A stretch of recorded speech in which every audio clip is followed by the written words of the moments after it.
USS Urdu online तरबीती programme में आप सबका खैर मकदम।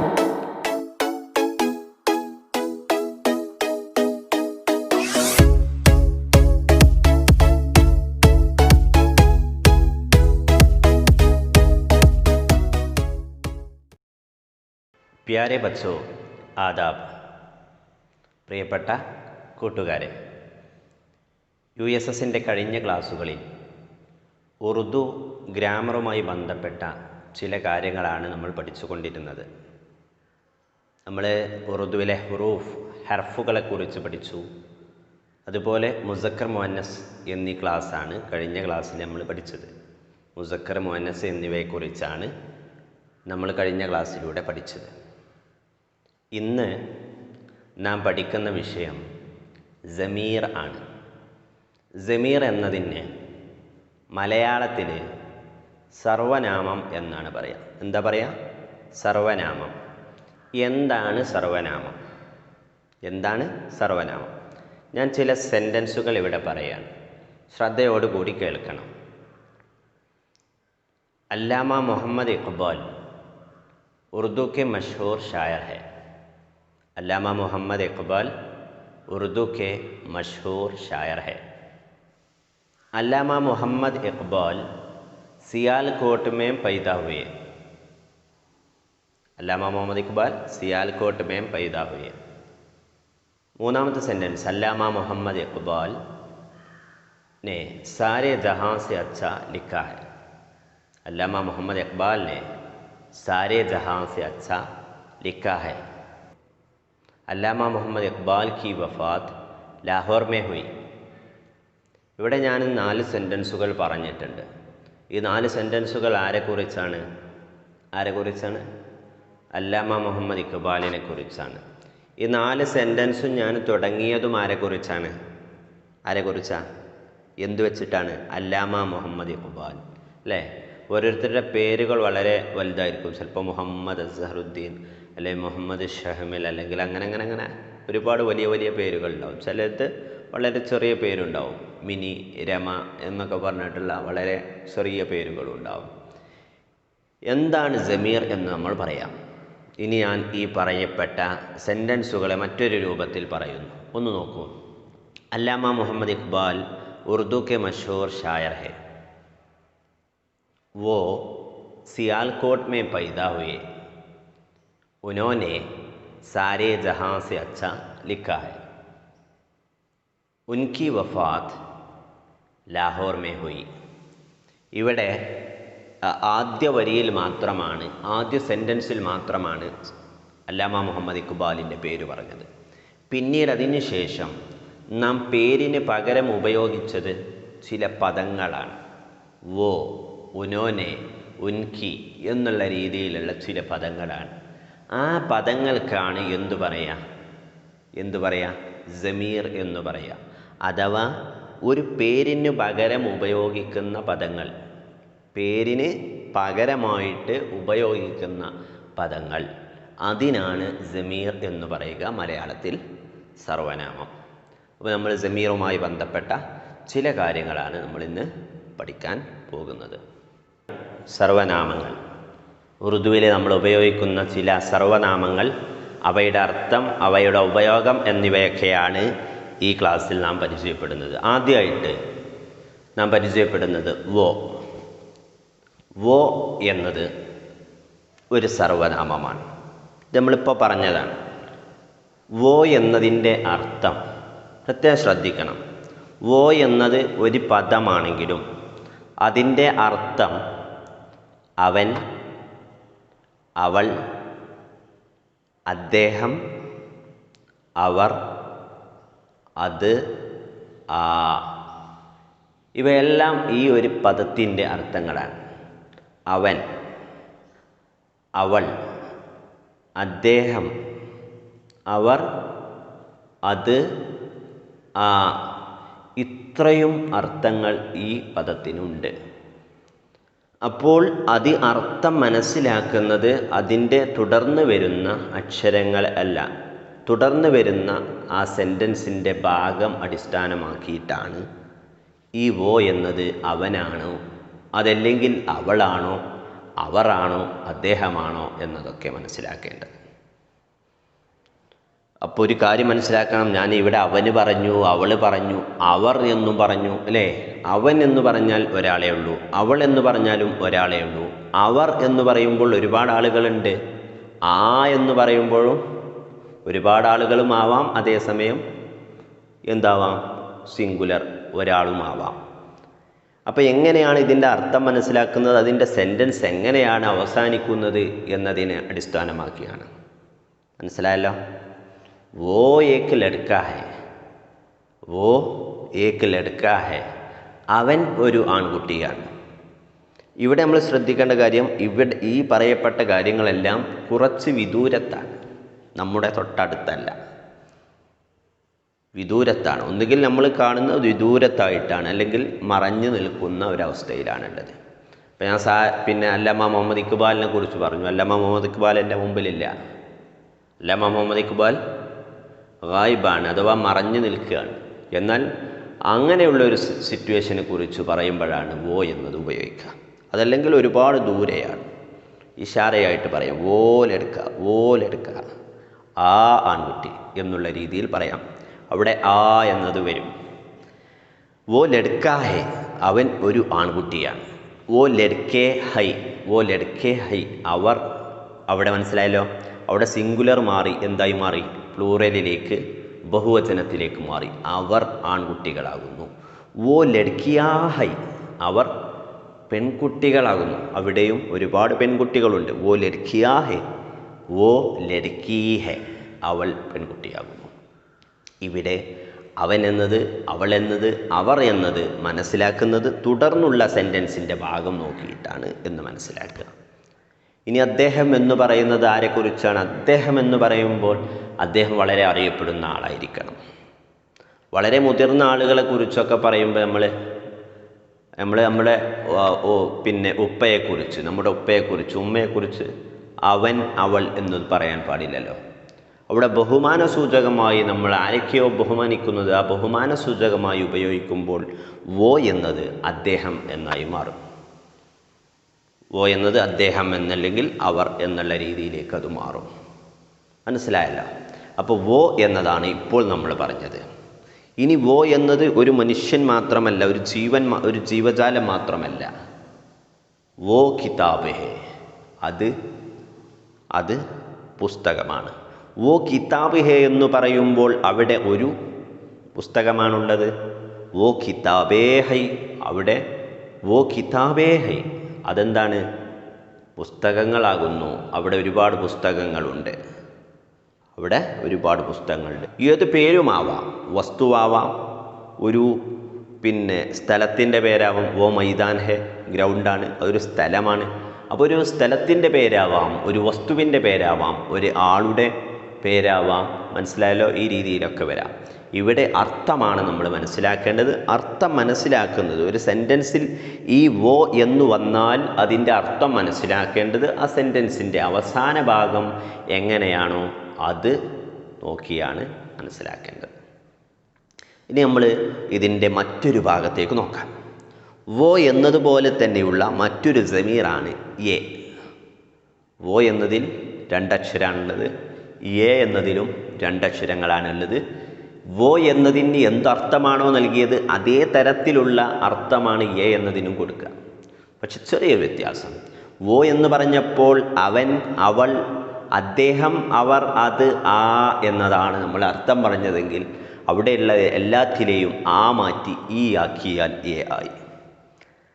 ആ എന്നത് മാറ്റി ഈ എന്നാക്കി മാറ്റിയാൽ ഇവൻ, ഇവൾ, ഇദ്ദേഹം, ഇവർ, ഇത്, ഈ, ഇതാണ് എ എന്നതിൻ്റെ അർത്ഥം.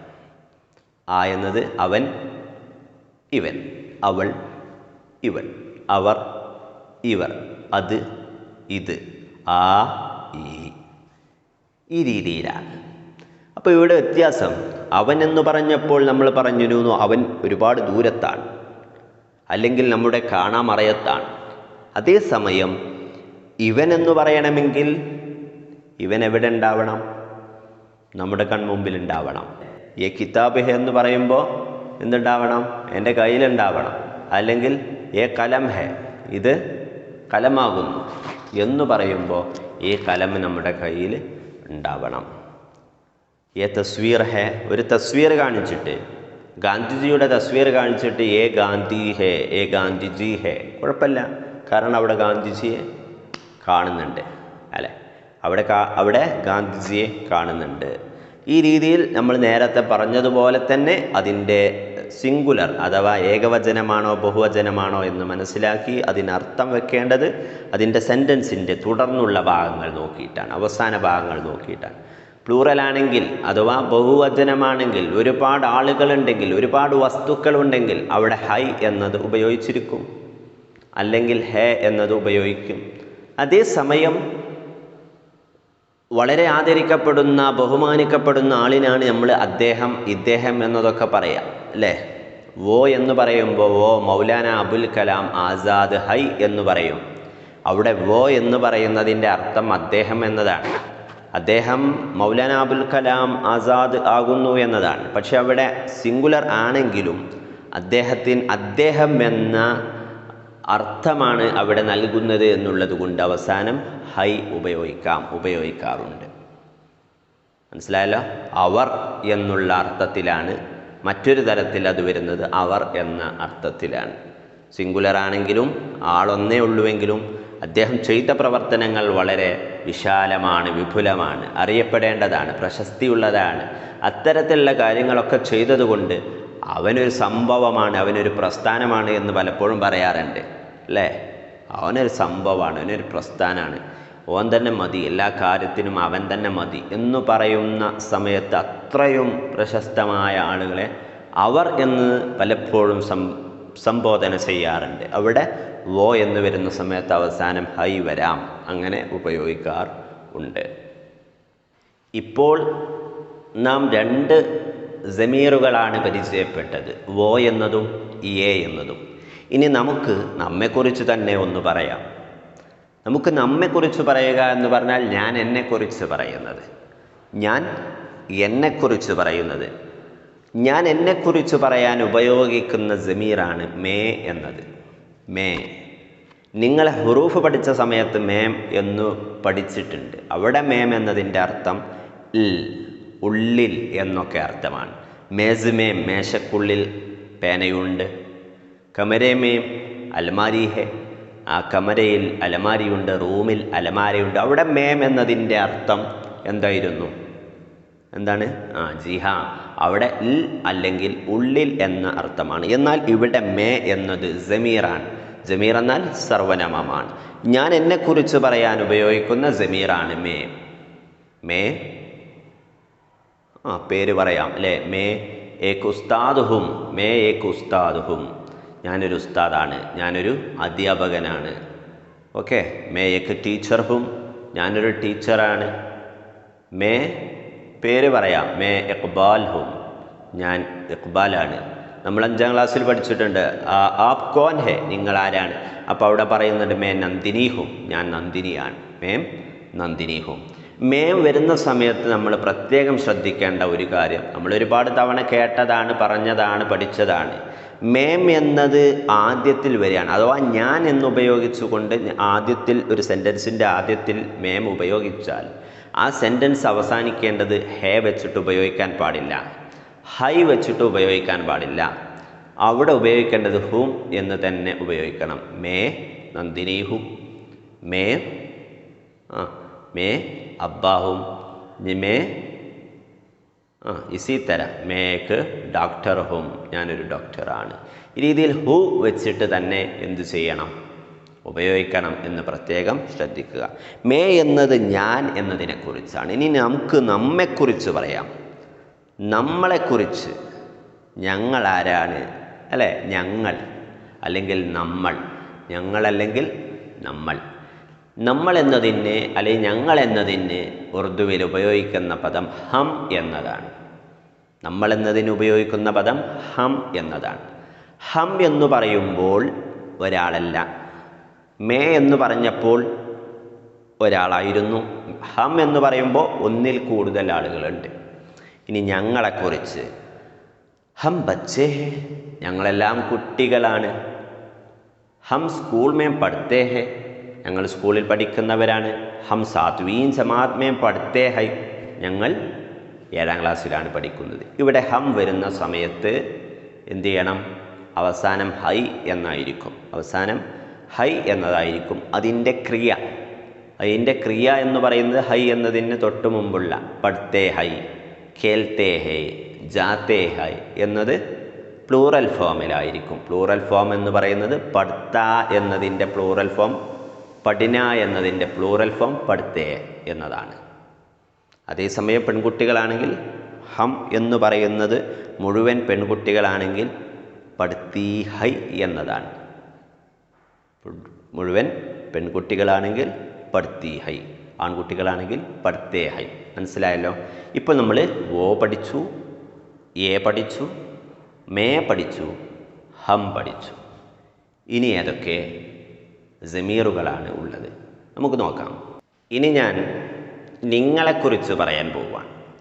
ഇനി ഞാൻ നിങ്ങളെക്കുറിച്ചാണ് പറയാൻ പോകുന്നത്. ഇതുവരെ നമ്മൾ പഠിച്ചത് അവനെക്കുറിച്ചും ഇവനെക്കുറിച്ചും എന്നെക്കുറിച്ചും നമ്മളെക്കുറിച്ചുമായിരുന്നു. ഇനി ഞാൻ പറയാൻ പോകുന്നത് നിങ്ങളെക്കുറിച്ചാണ്. നിങ്ങളെന്ന് പറയുന്നത് എൻ്റെ മുമ്പിൽ ഇരിക്കുന്ന നിങ്ങളാണ്, എൻ്റെ മുമ്പിൽ നിൽക്കുന്ന നിങ്ങളാണ്. നിങ്ങളെക്കുറിച്ച് പറയാൻ അഥവാ മുമ്പിലുള്ള അഭിസംബോധന ചെയ്യുമ്പോൾ, സംഭാഷണമൊക്കെ നടത്തുമ്പോൾ അങ്ങോട്ടും ഇങ്ങോട്ടും നിന്നിട്ടാണ് സംഭാഷണം നടത്തുക, അല്ലേ? ഒരാളവിടെയും ഒരാളിവിടെ നിന്നിട്ടാണ് സംഭാഷണം നടത്തുക, നേർക്കുനേർ തമ്മിലുള്ള സംഭാഷണം. അല്ലെങ്കിൽ ടെലിഫോൺ സംഭാഷണമാണെങ്കിലും നിങ്ങളെന്നൊക്കെ തന്നെയാണ് നമ്മൾ ഉപയോഗിക്കുക, അല്ലേ? ഈ രീതിയിൽ നമ്മൾ നിങ്ങൾ എന്ന തലത്തിൽ ഉപയോഗിക്കുമ്പോൾ, അഭിമുഖീകരിച്ച് സംസാരിക്കുമ്പോൾ ഉപയോഗിക്കുന്ന ജമീറുകൾ ഏതെല്ലാം? തൂ. തൂ തൂ എന്ന് പറഞ്ഞാൽ എന്താ? തൂ എന്ന് പറഞ്ഞാൽ നീ. തൂ എന്ന് പറഞ്ഞാൽ നീ എന്നാണ്. തും നിങ്ങൾ. തൂ എന്ന് പറഞ്ഞാൽ നീ, തും എന്ന് പറഞ്ഞാൽ നിങ്ങൾ. അതുപോലെ മൂന്നാമത്തെ ഒരു പദം ആപ്പ്, താങ്കൾ. ആപ്പ്, താങ്കൾ. ഇവിടെ തൂ എന്നത് സിംഗുലറാണ്. തൂ എന്നത് ഏകവചനമാണ്, ഒരാളാണ്. തും എന്നത് ബഹുവചനമാണ്. എന്നാൽ തും എന്നത് സിംഗുലറായിട്ടും ഉപയോഗിക്കാറുണ്ട്. തും എന്നത് സിംഗുലറായിട്ട് ഉപയോഗിക്കാറുണ്ട്. ഇവിടെ തൂ എന്നത്, തൂ നമ്മൾ മുമ്പിലുള്ള ഒരാളോട് ചോദ്യം ചോദിക്കുകയാണെങ്കിൽ അല്ലെങ്കിൽ ആജ്ഞാപിക്കണം, തും ക്യാ കർ രഹേ ഹോ എന്ന് ചോദിക്കാം. രഹേ ഹോ എന്നതാണ്. തും എന്നാവുമ്പോൾ ഹോ എന്നതാണ്. അതുപോലെ പിന്നെ നമ്മൾ ആജ്ഞാപിക്കുന്ന സമയത്ത്, ആജ്ഞാപിക്കുക എന്ന് പറഞ്ഞാൽ കൽപ്പിക്കലാണ്. നമ്മൾ സാധാരണ സ്കൂൾക്ക് പിന്നെ ടീച്ചേഴ്സ് വന്നിട്ട് എന്ത് ചെയ്യാം, വരുന്ന സമയത്ത് നിങ്ങൾ ആദാബ് പറയുമ്പോൾ എല്ലാവരും എന്ത് ചെയ്യും? എഴുന്നേൽക്കും. അപ്പോൾ പറയാതെ തന്നെ എല്ലാവരും എഴുന്നേൽക്കും, ഉഷാറായിട്ട് എഴുന്നേൽക്കും. അപ്പോൾ ടീച്ചർ പറയും ബൈറ്റോ, ബൈറ്റോ ഇരിക്കൂ, ബൈറ്റോ ഇരിക്കൂ. അവിടെ ശരിയായ രീതിയിൽ തും ബൈറ്റോ നിങ്ങളിരിക്കൂ എന്നതാണ്. അവിടെ തും പറയേണ്ട ആവശ്യമില്ല. ഓക്കെ, തും ബൈറ്റോ നിങ്ങളിരിക്കൂ, ബൈറ്റോ ഇരിക്കൂ. ബൈറ്റോ എന്നത് ഒരു കൽപ്പനയാണ്. ഉഠോ എന്ന് പറയുമ്പോൾ, ഉഠോ എന്ന് പറയലില്ലേ? ക്ലാസ്സിൽ പറയലുണ്ടല്ലോ, ഉഡോ എന്ന് പറയലുണ്ട്. ഉഡോ എന്നതും ഒരു കൽപ്പനയാണ്. ഉഡോ, ബൈറ്റോ എന്നതൊക്കെ ഒരു കൽപ്പനയാണ്. കൽപ്പന രൂപത്തിൽ പറയുമ്പോൾ തു എന്നതിന്, തും എന്നതിന്, ആപ്പ് എന്നതിന് ഉള്ള മാറ്റം നമുക്ക് പറയാം. തു ആ, തു ആ, നീ ഇങ്ങോട്ട് വാ, അത്ര മതി. ആന എന്നതാണ് മസ്തർ, ആന എന്നതാണ് ക്രിയ. ആന എന്ന് പറഞ്ഞാൽ വരിക, വരൽ എന്നതൊക്കെയാണ് അർത്ഥം. അതിൽ നിന്നാണ് ഓരോരോ വരുന്നു, വരുന്നു, വരാറുണ്ടായിരുന്നു, വരും, വരൂ, വരണം എന്നുള്ള മാറ്റങ്ങളൊക്കെ വരുന്നത് അതിൽ നിന്നാണ്, ആന എന്നതിൽ നിന്നാണ്. അപ്പോൾ തൂ ആകുന്ന സമയത്ത് തൂ ആ, തൂ ആ, നമ്മൾ സാധാരണഗതിയിൽ തൂ അല്ലാതെ ഉപയോഗിക്കൽ ഇല്ല. സാധാരണഗതിയിൽ നമ്മൾ ഉറുദുവിൽ തൂ അല്ലാതെ ഉപയോഗിക്കലില്ല. എന്നാൽ അങ്ങനെ സംഗതി ഉണ്ട്, തൂ എന്ന് പറഞ്ഞ സംഗതി ഉണ്ട്. തൂ ആ, നീ വാ. തും ആവോ, തും ആവോ. നമ്മൾ പൊതുവെ തും അല്ലെങ്കിൽ ആപ്പാണ് ഉപയോഗിക്കല്. തും ആവോ, നീ ഇവിടെ വാ, അവിടെ നീ, അല്ലെങ്കിൽ നിങ്ങൾ, തും ആവോ, നിങ്ങളാവോ, നിങ്ങൾ വരൂ എന്നൊക്കെ പറയാം. ഇനി മൂന്നാമത്തത് ആപ്പ്. ആപ്പ് എന്നത് വളരെ പ്രധാനപ്പെട്ടതാണ്. എന്ന് പറഞ്ഞാൽ ഉറുദു ഭാഷയുമായി ബന്ധപ്പെട്ട് നമ്മളൊരു സംഭാഷണം നടത്തുന്ന സമയത്ത്, നമ്മൾ കാര്യങ്ങൾ പറയുന്ന സമയത്ത് തു എന്നതിനേക്കാളും തും എന്നതിനേക്കാളും കൂടുതൽ ഉപയോഗിക്കൽ ആപ്പ് എന്ന് വെച്ചിട്ടാണ്.